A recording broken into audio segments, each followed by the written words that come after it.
अस्सलाम वालेकुम दोस्तों, ये वीडियो म्यूचुअल फंड की सीरीज की एक और वीडियो है। मीज़ान एनर्जी फंड के बारे में हम बात करेंगे, जो कि एक सेक्टर स्पेसिफिक फंड है। तो चलिए शुरू करते हैं। ये है फाइनेंस बाय बुक्स ब्रैकेट। इस चैनल को सब्सक्राइब कीजिए और बेल आइकन को दबा दीजिए। सेक्टर स्पेसिफिक फर्म वो फंड होता है जो एक स्पेसिफिक सेक्टर में इन्वेस्ट करता है। मीज़ान एनर्जी फंड के नाम से ही जाहिर है कि ये एनर्जी के स्टॉक्स में इन्वेस्ट करता है। ये एक हाई रिस्क फंड है क्योंकि स्टॉक मार्केट में वर्क करता है। हाई प्रॉफिट हाई लॉस इसका जो है सेटअप है। एएमसी रेटिंग स्टेबल है। ओपन एंड फंड है और ये एक सेक्टर के अंदर इन्वेस्ट करता है। रिस्क प्रोफाइल इसकी हाई है। KMI 30 को ये फॉलो करता है। TSX और CDC से अप्रूव्ड है और AMC रेटिंग AM1 है, मतलब कि एक स्टेबल है। फ्रंट एंड लोड 3% है, जो कि काफी ज्यादा है।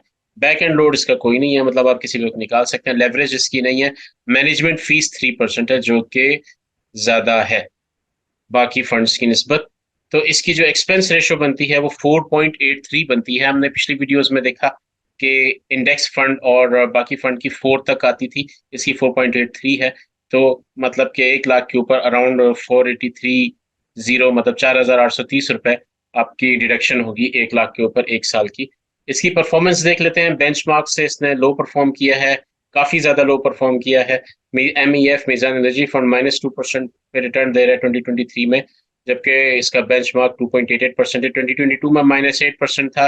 वन में 14% था।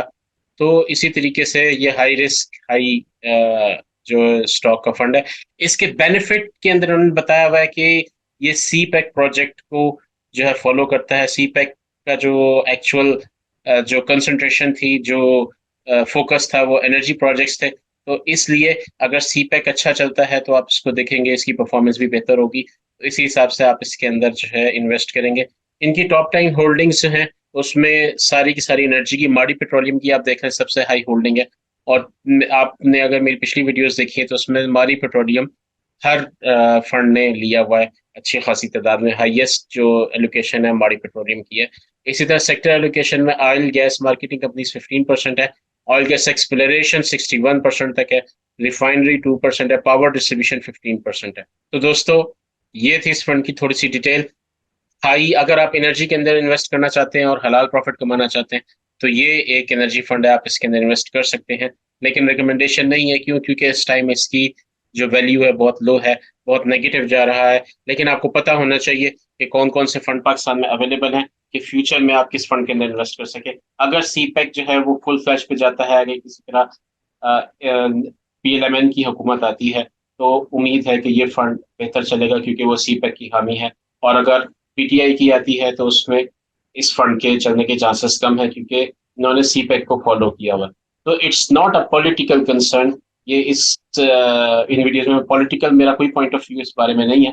ये सिर्फ एक आपको मैंने सजेशन दी है कि अगर ऐसा होता है हमें पॉलिटिक्स से हट के फाइनेंस को देखना चाहिए। हाँ, पॉलिटिक्स का इम्पैक्ट जरूर पड़ता है, लेकिन पॉलिटिक्स को फाइनेंस के जो डिसीजंस है उनके ऊपर क्लैश नहीं करना चाहिए, उसके मुताबिक हमें चलना चाहिए। तो दोस्तों, ये थी कि आज की वीडियो। अगर आपको कोई और फंड के ऊपर इंफॉर्मेशन चाहिए तो काइंडली कमेंट्स में जरूर बताइए, मैं आपके लिए स्पेशल वीडियो बनाऊंगा। आज के लिए इतना ही। मेरे साथ बने रहने का शुक्रिया। अल्लाह हाफिज।